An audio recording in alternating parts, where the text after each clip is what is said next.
রাসূলুল্লাহ সাল্লাল্লাহু আলাইহি ওয়াসাল্লাম বলেছেন, সালাসাতুন কদ হারামাল্লাহু আলাইহিমুল জান্নাহ, তিন শ্রেণীর মানুষের উপরে জান্নাত হারাম। আবারও বলছি, আল্লাহ রাসূল বলেছেন তিন শ্রেণীর মানুষের উপরে জান্নাত হারাম। তার মধ্যে এক শ্রেণী হলো মুদমিনুল খাবার, যারা নেশাদার দ্রব্য পান করে তাদের উপরে জান্নাত হারাম। গাঁজাখোর, মদখোর, জোয়ানিখোর, ফেন্সিডিলখোর, বিড়িখোর, হিরোইনখোর, মদখোর, আলাখোর, জর্দাখোর, বিড়িখোর, সিগারেটখোর, যেটাই খান না কেন হারামে জর্জরিত, খেলে আপনার দেহ অপবিত্র, এই অপবিত্র দেহ জান্নাতে যাবে না। আপনাকে ছাড়তেই হবে, আজকে তওবা করতে হবে। 2 নম্বর হলো লাক্কু, যারা পিতামাতার অবাধ্য তারা জান্নাতে যাবে না, জান্নাতের উপর হারাম।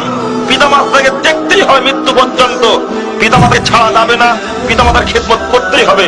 3 নম্বর হলো দায়ুস, আল্লাযী ইয়াকুরু ফি আহলিল খাবাস, ওই দায়ুস ব্যক্তি যে তার পরিবারে পর্দা চালু রাখেনি, পরিবারে বেহায়াপনা আছে, পর্দা নাই যে পরিবারে, এই পরিবার আপনার মাথায় যত বড় টুপি থাক না কেন, পাঞ্জাবি যতই শক্তিশালী হোক না কেন, যতই সুন্দর হোক কেন, মক্কায় আপনি 7 বার ঘুরে আসে তা যায় আসে না।